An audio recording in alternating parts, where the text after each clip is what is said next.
Ini Bang Anton punya pengalaman membuat film dokumenter. Nah, judulnya adalah Tersesat Dalam Surga. Yoi.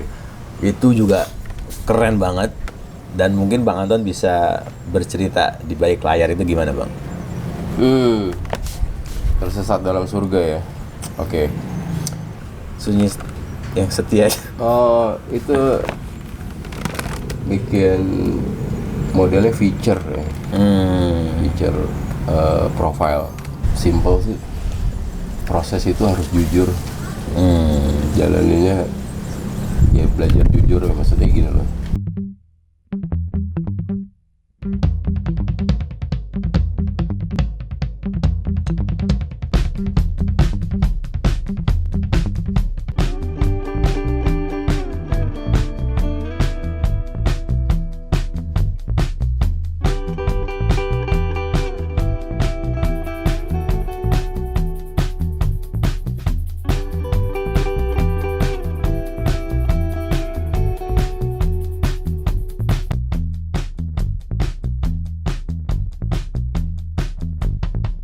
Ya, sebenarnya ini kalau kita kulik lagi, ini masih banyak Bang tentang film pendek ini ya.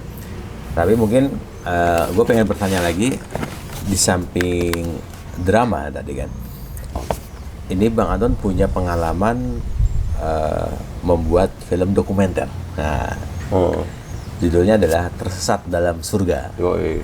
Itu juga keren banget. Dan mungkin Bang Anton bisa bercerita di balik layar itu gimana, Bang? Tersesat dalam surga ya. Oke. Jadi gini, ada sahabat, udah gua anggap kayak kakak sendiri juga. Itu namanya Mas Dedi Raksawardana. Oke. Dedi Raksawardana ini kalau dilihat dari backgroundnya orang serba bisa nih. Sutradara film juga, video klip, musisi juga, gitu kan. Nah, itu peristiwa di 2019. Di 2019 itu ketika Pilpres. Jadi beliau kontak gue, "Ton, gue mau pindah ke Amerika." Dia bilang gitu. "Oke, Mas. Terus gimana? Sebelum gue pindah, gue mau produksi dokumenter nih." "Oh gitu, Mas. Apa yang mau digarap?" "Tentang kopi," dia bilang. Jadi keliling mengangkat cerita tentang kopi. Kopi Nusantara. Kopi Nusantara. Nah, nggak tahu kenapa kopinya nggak jadi. Karena dia bilang, "Ton, lu ada kenalan temen nggak yang biasa journey motoran gitu?" Karena Mas Dedi juga sebagai ketua klub motor Kawasaki waktu itu dia. "Oh, gue ada nih Mas, temen gue namanya Isvan," gue bilang gitu. Dia wartawan Motor Plus pada saat itu. Memang gue sama Kang Isvan juga beberapa kali liputan bareng gitu, journey ya jalan-jalan otomotif gitulah, ke keliling-keliling gitu. Oh gitu, akhirnya dia ngobrol sama, cocok tuh obrolannya, karena memang Kang Isvan ini kan secara pengalaman ketemu tokoh di beberapa tempat itu memang banyak kenalan, networkingnya dia. Nah, udah deh, akhirnya diputuskan kita jalan tersesat kemana tempat ketemu orang-orang gitu kan. Ini gas tuh. Berarti belum ada judul di awal? Belum. Belum. Jadi ya semua proses sambil berjalan gitu kan. Semua ada tim itu hanya 3 orang. Mas Kang Isvan, gue, sama Kang Dedi. Semua peralatan syuting Mas Dedi memang sudah mempersiapkannya, itu packagingnya emang simple banget gitu, kecil-kecil, kamera kecil kayak gitu. Ya pokoknya minimalis lah setnya. laptop juga. Ya pokoknya simpel gimana caranya Iya. bisa kebawa semua. Kita produksi itu hampir 3 minggu keliling tuh dari Jawa Barat, Jawa Tengah sampai pinggiran Jawa Timur lah pada saat itu. Ya ternyata memang benar-benar tersesat gitu. Tersesatnya itu ya buat Nusantara, buat kita itu di Nusantara itu tersesatnya tuh enak-enak semua gitu. Karena apa ya, banyak hal yang kita angkat itu kan soal apa ya, 3 episode yang kita buat itu, yang pertama itu judulnya Islam Nusantara, yang kedua itu Zona Tanpa Sumbu, yang ketiga ini yang sampai hari ini Belum. masih master. aduh nggak ngerti deh gue, itu filenya kelas berat. Tapi itu semua tersesat dalam surga ya? iya, itu judul besarnya Tersesat Dalam Surga. Nah itu banyak banget ketemu tokoh-tokoh lintas agama juga di sana kan, kayak Hindu, Buddha, Kapitayan, yang terus juga pengasuh pondok di situ. Terus juga yang secara lokasi juga memang no hotel kita, jadi tidur di mana, bangun tenda, kayak gitu. Terus juga ya tidur di rumah narasumber kayak gitu. Masjid. Pondok sih, Pondok, lebih ya. ada nginep di pondok gitu kan. Oke, kalau tidur di masjid nggak tahu deh. Pernah nggak ya? Disuruh jadi perbuatan. Enggak sih. Oh, kita ke banyak nyambangi petilasan juga, makam gitu kan, yang dimana tokoh-tokoh yang dimakamin di situ memang tokoh-tokoh besar ya. Iya. Salah satunya tuh makamnya Syekh Siti Jenar. Di mana itu? Itu di daerah Pakalongan, Doro, Jawa Tengah. Terus juga yang menarik itu ya menarik semua sih, tapi yang gua takjub gitu ketika berkunjung ke Lasem. Lasem tuh. Ada apa di sana? Ada semua. Soalnya memang berbagai budaya dan suku di sana ketemu ya. Iya. Ada Arab, Cina, Jawa, dan berbagai masyarakat lain-lainnya ya. Dan itu memang bahkan tertuang dalam motif batiknya itu kan juga. Iya. Seperti ada Batik nuansa 3 negeri ya. namanya. Batik 3 negeri itu ada maksudnya pendirinya tuh udah sepuh, tapi ingatannya luar biasa. Sempat wawancara juga. Sempat Mas Dedi tuh wawancara, terus lihat hasil produksi batiknya mereka, ya gitulah. Ketemu tokoh-tokoh, apa ya? Ada satu warung namanya Warung Jinghe. Di situ tuh ada situasi yang dimana di warung itu tempat berkumpulnya dari etnis Cina berbaur sama orang-orang lokal sana. Yaitu tidak ada sekat atau jarak gitu. Warungnya kecil, mereka ngopi, ngobrol bareng. Dia ngelihat suasana yang sangat akrab gitu di sana. Apalagi pilpres gitu ya. Lah, situasi masih pilpres. Waktu itu pas apa ya? Pas peristiwa Ahok di sidang. 212. Momen di situ tuh kita, ya di situ tidak ada situasi yang istilahnya Enggak seperti Jakarta ya. adem aja pokoknya gitu kan, ngopi bareng. Meskipun secara busana mereka berbeda kan ya. Ada yang pakai peci, si pengasuh pesantrennya ini, si Cina sih Sarungan dengan gitu, santainya santai, gitu. celana pendek, ngobrol. Ya, terus kita berkunjung ke mana ya? Oh, ke vihara. Vihara itu ada bukan miniatur sih. Jadi itu Candi Borobudur dibuat lagi itu, tapi dalam ukuran yang kecil. Kecilnya bukan kecil segini ya, gede banget. Itu kayak kita lihat Borobudur anaknya Borobudur gitu. Kayak taman mini lah ya, Indonesia kecilnya gitu ya. Sama ini patung Buddha tidur.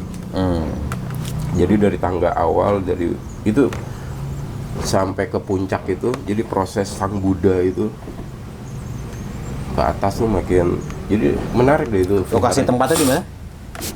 Di Lasem, aduh daerah apa ya? Lupa gue. Asam ini kan kecamatan ya, desanya lupa ya. Tapi nggak jauh dari tempat ngopi-ngopi tadi. Enggak, Dekat situ. semua ditempuh pakai motor dan jaraknya deket-deket ke Kelenteng Jinghe apa, wah ngobrol sama tokoh-tokoh yang berpengaruh lah di situ tuh. Seru sih itu di salah satu daerah tempat kami tersesat, tapi adem banget di situ tuh ngelihat apa ya, interaksi warganya, welcome banget lah, menyambut tata keramanya mereka kayak gitu kan, udah kayak pulang ke rumah nenek gitu di kampung gitu kan, tidur di pondok pesantren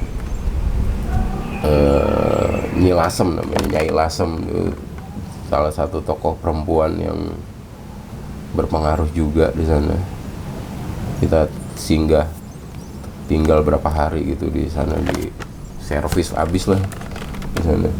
Ya itu circle linknya Kang Isvan itu, kita dikenalin beberapa. Wawancara Gus Eko, wawancara Ki Jadul Maula Di Jogja ya. di Jogja. Ada tokoh, ya banyak lah. Itu di 2019 itu memang nggak nyangka juga sih. Seru gitu jadinya seperti itu. Memang Kang Deddy sebagai sutradaranya sendiri juga memang apa ya, ide-idenya memang Dahsyat ya. dahsyat lah gitu kan. Nah itu sebagai hadiah sebelum dia pindah ke Amerika itu gitu. Nah itu sebenarnya dari jalan awal itu skrip itu sudah disusun jadi atau bagaimana? Skrip itu bentuknya tor aja sih, tor gitu kan. Nanti kita akan ini yang kita mau angkat.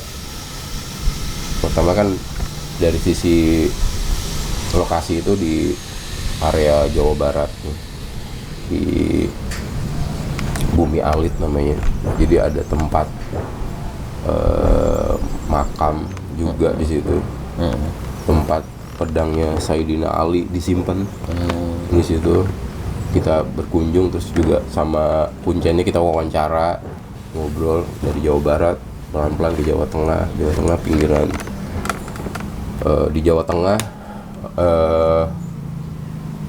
geser ke Malang, pada saat itu ketemu sama Ki Ardi. Ki Ardi dalang rock and roll lah, kayak gitu juga. Lama juga kami di Malang itu didampingi sama Ki Ardi juga, keliling-keliling ya kan, ketemu tokoh-tokoh spiritual juga di sana. Ya apa ya, perjalanan tersesat dalam surga itu terlalu banyak yang kalau mau diceritakan itu memang harus hadir sih, lo rasain deh Mas Atung di jalan-jalan.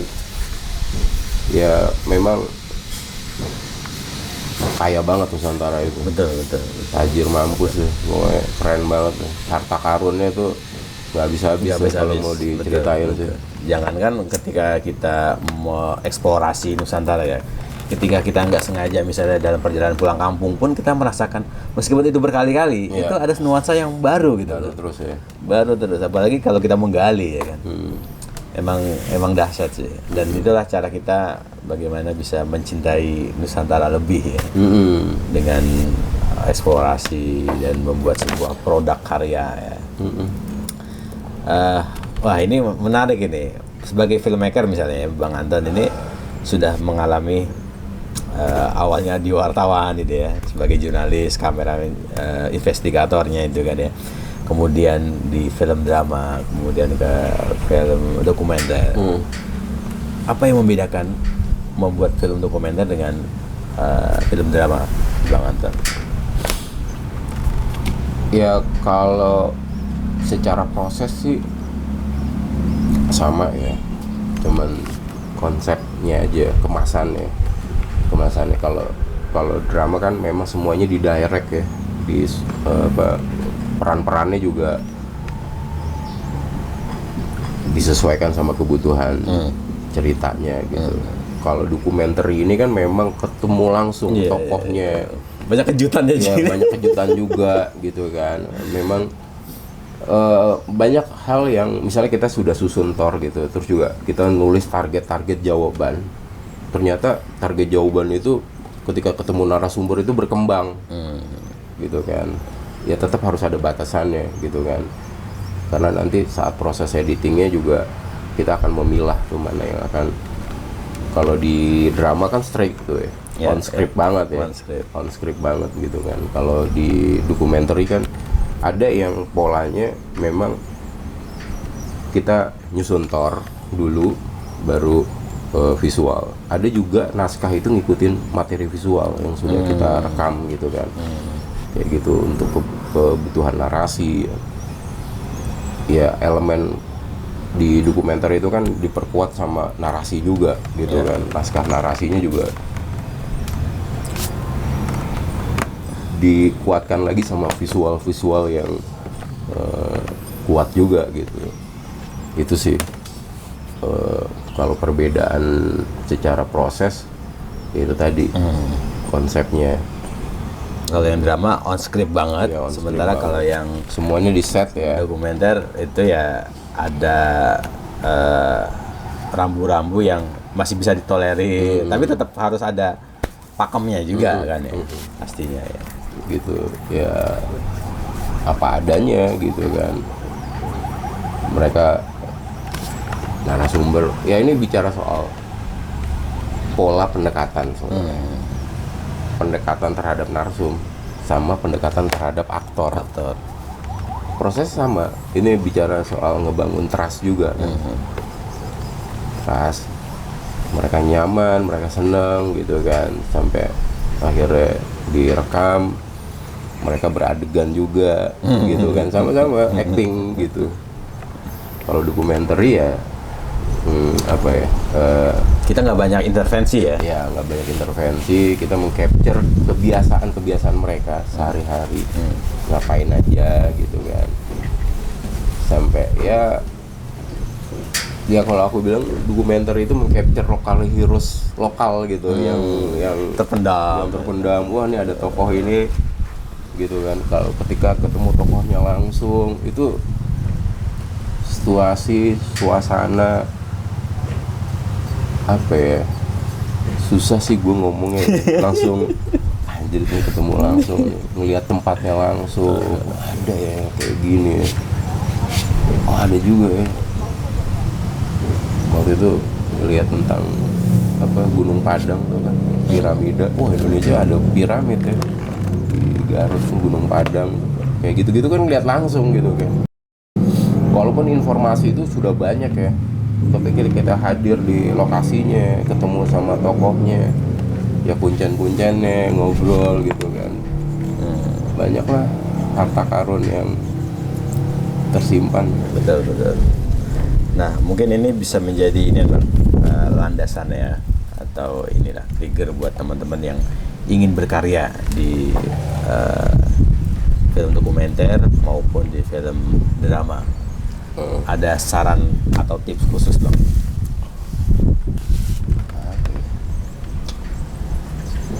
Simple sih, proses itu harus jujur.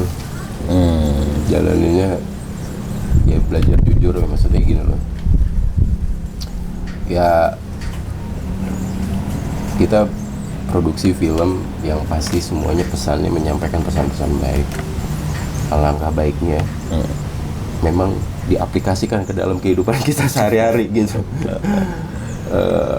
Ya jujur aja gitu kan, maksudnya ya karena kan di dunia produksi ini kan banyak ketemu orang terlibat dalam produksi itu kan, bukan 1-2 ya, banyak, mungkin ratusan orang ya, berhubungan dengan ya ujung-ujungnya anggaran, kontrak apa gitu kan. Ya lakukan dengan sejujur-jujurnya aja gitu. enak kok, asik boy gitu. Jadi motivasi pertama, bagaimana caranya karya itu bermanfaat buat banyak orang gitu. Baik untuk penonton maupun si filmmaker ini sendiri, kru-krunya juga. Ya kayak gitu lah. Betul, betul. Kayak gitu sih. Nggak tahu dah itu tips apa omongannya. Tapi itu memang penting, penting harus disiarkan ya, bahwa sebelum menyampaikan pesan baik, dia harus berperilaku baik juga. Iya itu. Agar semuanya itu dapat gitu ya. Dan beda kok, jangankan di dunia film aja, di dunia tulisan itu juga bisa kerasa. Orang yang menulis dengan dia rasa emosi, itu ada energi juga di kalimatnya dia. Tapi kalau dia dengan senyum, dengan bahagia dan tulus, itu kalimat-kalimatnya juga nyentuh. Itu dengan sendirinya gitu. Nah di dunia film juga pastinya seperti itu. Bang Anton lebih paham lah bagaimana orang-orang yang ketika di lapangan itu antusiasmenya tinggi, semuanya sejahtera, filmnya pun juga akan baik. Ya, insya Allah. Kalau tidak jujur, meskipun dia dapat misalnya nominasi apa gitu, itu ya sudah tenggelam aja. Habis itu nggak diungkap lagi, dan justru akan terdeteksi nih para netizen. Oh ini tuh begini gini. Ada elemen-elemen yang kebohongan itu akan terungkap juga gitu ya. Betapa kejujuran itu jadi poin utama dalam berkarya ya. Proses itu harus jujur. Ya film itu bicara kejujuran sih. Itu aja. Ya selebihnya kalau teknis mah insya Allah sama lah. Sama ya. Semua orang juga bisa dipelajari. Mengcapture, merekam kayak gitu. Ini mungkin segmen yang terakhir kali ya Bang ya, tentang bagaimana dulu kita punya target juga membuat sebuah film, entah itu genrenya apa ya, sebuah film yang berdasarkan kisah nyata, tapi aktornya juga kita suruh ini juga adegan juga. Itu masuknya genre apa ya? Sunyi yang setia. Oh itu bikin modelnya feature ya. Feature profile seorang tuh. Yaitu kita mengangkat tokoh penghuni panti ya. Ya. Yang pada saat itu juga menarik juga tuh. Walaupun konteksnya pada saat itu buat ajang festival ya. Oh ya. Festival dengan genre feature Kartini ya. Kartini kekinian deh. Nah itu ya setiap kita hadir di lokasi pasti banyak hal yang baru yang kita lihat, kita dengar, kita rasain, kita kayak masuk gitu ke dalam situasi yang dimana penghuni panti itu yang kita rasain itu ngebayangin kalau itu terjadi sama orang tua kita gitu. Ya nggak sih, ya kan, yang dimana lihat para penghuni panti itu yang sudah berusia lanjut gitu kan, mereka berkumpul yang dari berbagai macam suku, ya kan, berbagai macam background keluarga, dengan cerita-cerita perjalanannya mereka bisa sampai ditampung di panti itu kan. Ya kita nggak bisa apa ya, mengintervensi mereka juga gitu kan, atau ngatur-ngatur juga gitu kan. Akhirnya jadi bahan perenungan juga tuh ketika datang di sana. Ya Allah, ini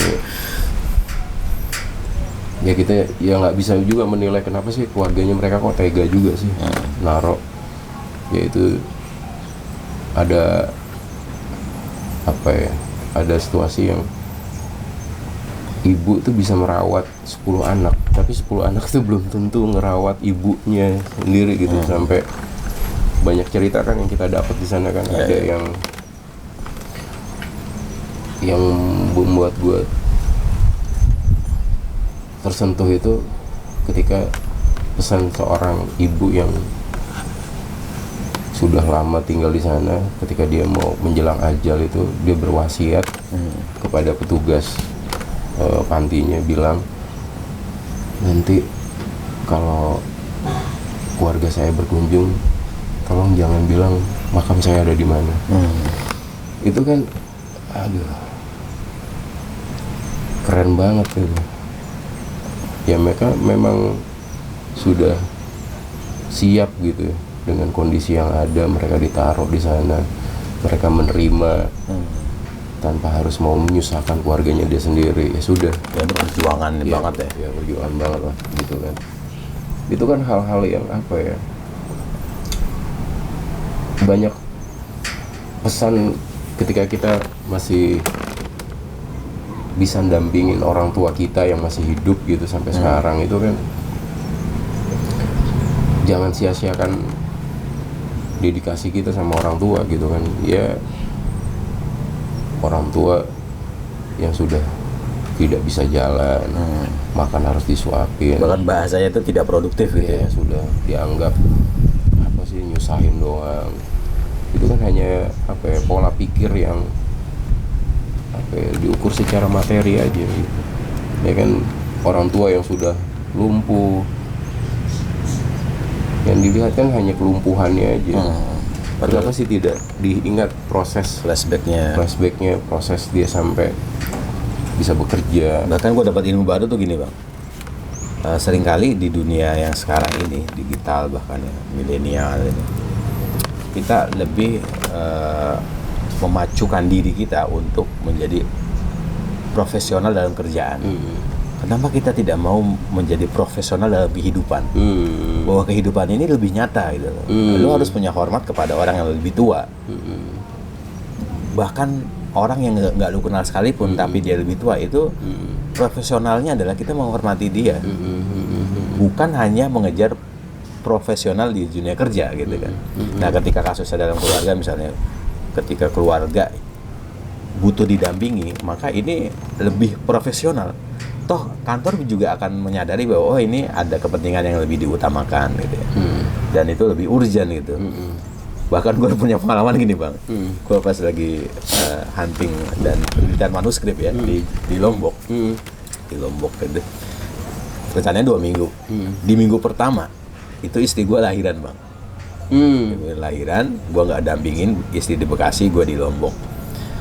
Gue dilema dong antara gue ke Bekasi atau tetap kerja di Lombok ini. Akhirnya diskusi itu nggak punya jawaban. Akhirnya gue ditelepon sama abang gue bang. Dia bilang gini, lu nggak tahu ya, kalau lu kehilangan kerjaan, lu akan bisa nyari kerja yang lain. Tapi kalau lu kehilangan keluarga, lu nggak bakal bisa cari gantinya. Udah lu pulang sekarang. Gue langsung nggak pakai pikir lagi bang, langsung gue izin ke kantor. Ini ada istri saya melahirkan. Dan ternyata apa? Kata kantor apa? Awal gue kira akan pesimis, gue ditolak gitu ya. Ternyata, oh iya mas, itu lebih penting mas. Udah kamu pulang aja. Nanti yang di Lombok biar saya kirim orang baru lagi. Keluarga aja dulu. Jadi kan artinya di dunia kita, di dunia timur itu kehidupan itu jauh harus dijunjung profesionalismenya daripada kerja sebenarnya gitu ya. Iya. Ya sama kan ketika kita datang ke panti itu kan juga kan ketika ada kita yang masih muda gitu, mereka kan menganggap kita anaknya kan? Itu artinya kan memang ya bicara rindu, ya kan. Halo nak, apa kabar? Kita sampai di pegang tangannya, minta duit gitu. Minta duit. Ya itu sepertinya gimana ya kehidupan di keluarga kita kan. Gue yakin kok nggak ada orang tua yang mau minta dibales perbuatannya, ya kan?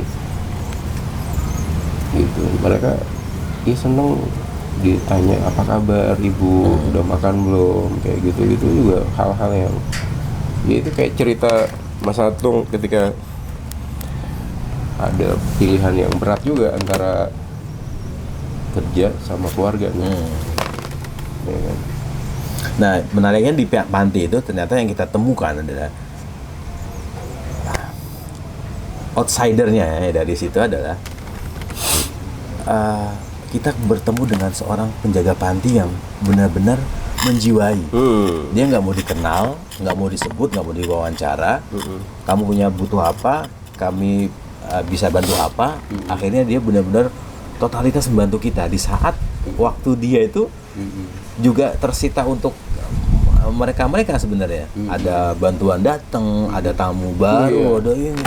Tetap mendampingi kita itu ya, dan dia sampai berkaca-kaca ketika bercerita itu.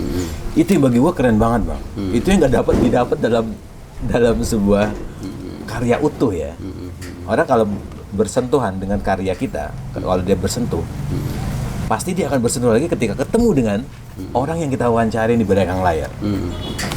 Ya. Wah, itu keren banget sih. Sampai terkesima, waduh, kawan-kawan gua harus datang lagi dan kita perlu wawancara gitu ya. Dengan bagaimanapun medianya gitu. Itu sih seru. Oke, closing Bang Anton. Ya, adalah sebuah refleksi lah buat kita. Ya. Sebagai seorang filmmaker, harapan, tantangan, dan ya generasi muda kita ke depan bagaimana, Bang? 2045 di era AI misalnya gitu kan, Bang. Aduh, itu seru sih. Ya, apa ya? Ya kalau dibilang menjalani proses secara jujur udah pasti lah. Segala proses sampai hari ini pun nggak ada yang berubah gitu. Maksudnya ya kejujuran itu terus gitu. Ya jangan ada yang berubah lah. Soal kejujuran, tetap jujur. Itu aja. Keren. Thank you Bang Anton. Sehat-sehat selalu dan semangat berkarya. Thank you Mas. Wassalamualaikum warahmatullahi wabarakatuh. Yo.